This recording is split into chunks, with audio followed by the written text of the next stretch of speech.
Hey, everybody, it's me, Sarah, your Christian forgiveness coach, and you are watching or listening to Forgive Everyone for Everything Every Day Right Away.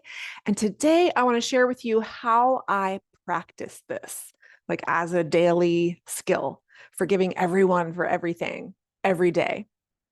The right away part, I'm still getting better and better at that one, but I at least do it every day. So let's talk about it. First of all, why is this important?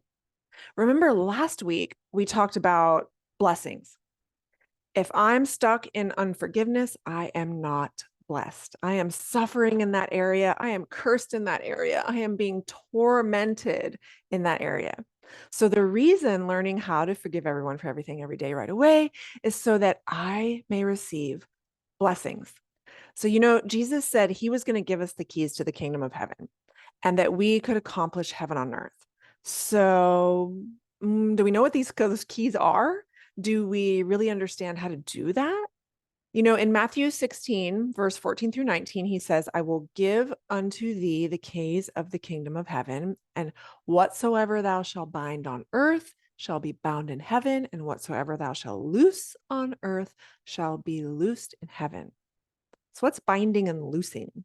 We have to kind of maybe understand what that means in order to understand this key, right? I personally understand it to mean that we have the opportunity and the authority to hold this key. And by example, we have the authority to open the door to the kingdom to others. And we do so by being the example. And one very important example is forgiveness. If we are forgiving and we are helping others to forgive, we can help to loose them and give them access to the kingdom. This is why forgiveness is so important to me and why my mission is to teach it as a lifestyle to others so that we may enter the kingdom. Now, that's all well and good. How do we do it? That's the hard part. How do we do this? How do we forgive every day? So I'm going to share with you what I do.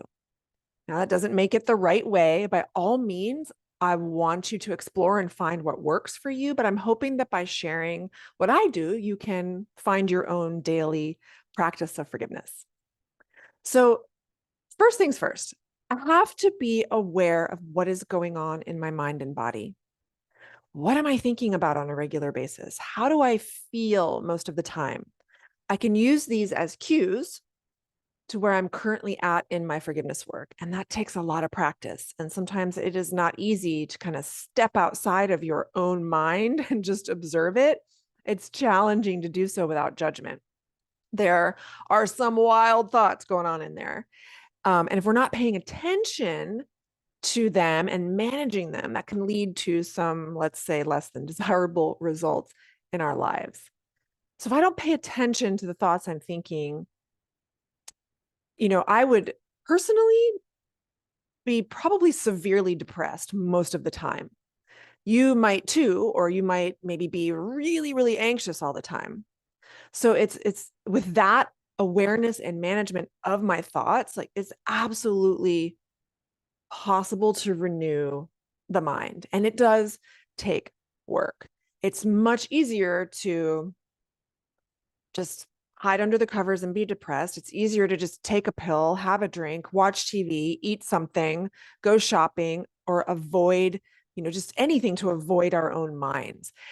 And I'm not saying I don't do some of those things sometimes. Sometimes I do just want to zone out with TV or an audiobook or music in an attempt to just turn my brain off. I often say, I just wish my brain had like an off switch so I could just flick the switch at bedtime and not have to listen to my thoughts, offer up all the things that I think I've done wrong in my life. But unfortunately, that's not the way it works. So we have to choose to either avoid it or allow it and address it. Avoiding it, in my opinion, is just putting it off. It doesn't make the thoughts or feelings go away. It simply delays them or dulls them. I would rather get good at taking my thoughts captive, renewing my mind to think different thoughts on a regular basis. So I also work really hard on separating out thoughts and feelings that are appropriate, that I do, in fact, want to think, separating those out from really painful thoughts that are really causing unnecessary suffering. So let me give you an example.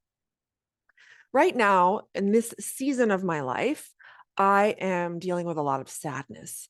So the circumstances of my life currently are I'm getting a divorce. A loved one of mine just had a stroke.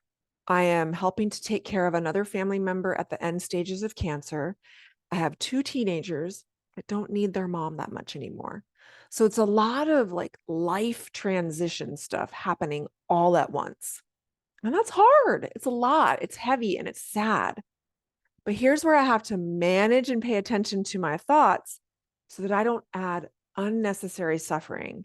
And I use these thoughts to help me find any areas where I may be withholding forgiveness. Thoughts like, oh, my kids don't care about me anymore. I don't matter to anyone. No one cares about me. My kids are selfish. My soon to be ex husband abandoned me. These are all thoughts that only cause me pain for no good reason. Being in pain over the circumstances is normal and human and part of life. Being in pain over my thoughts about them is optional. So I forgive my ex, I forgive my kids, and I forgive myself. And I do this every single night. Every night at 9 p.m., I have an alarm set. I set the alarm because otherwise I forget. You know, maybe one day it will be such an ingrained habit, like brushing my teeth, that I won't even need to think about it. I just do it. But right now, I need that alarm. So the alarm goes off. And if I'm ready to sit quietly and reflect and do the forgiveness work, I do. If I'm not quite ready, then I set the alarm for a little bit later when I know I will be. So once I am ready, I sit in a quiet place, lights down low, I close my eyes, I put my hand on my heart, and I just start talking to God. I usually start out with acknowledging Him. I try really hard to thank Him for the day, all the things that are going well that I love about my life.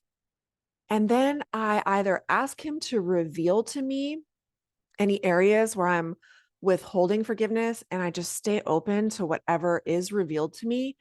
Sometimes it's nothing, and other times things will come up. And other times I definitely already know before I even start, how I've been thinking and feeling throughout the day, what I'm upset about, and what I want to forgive and bless, and sometimes even confess. So I confess anything that I may have done that day, like maybe lost my cool with my kids or said something bad about my ex to someone, things like that. I acknowledge my hurt. And if it's something that I truly feel someone else, has done me wrong, then I forgive that and I bless that person in that area. Now, whether or not I'm upset for something someone did wrong or something I just kind of think they did wrong, either way, I take ownership of that. Yes, I believe there is righteous anger, but it's still my choice to be angry about it. I still forgive and bless that. And that is usually directed at the other person. If I'm angry and it's not so righteous, I confess it, I ask for forgiveness and blessings for myself. So, do I always feel better after doing this? I would say most of the time I do, but let's acknowledge that feeling better is not necessarily the goal here. I'm still going to be sad about some of the circumstances at this stage in my life. And I think most people would. I think most of us would agree that divorce sucks. Raising teens is super hard sometimes. And watching your parents age and die is really, really, really hard.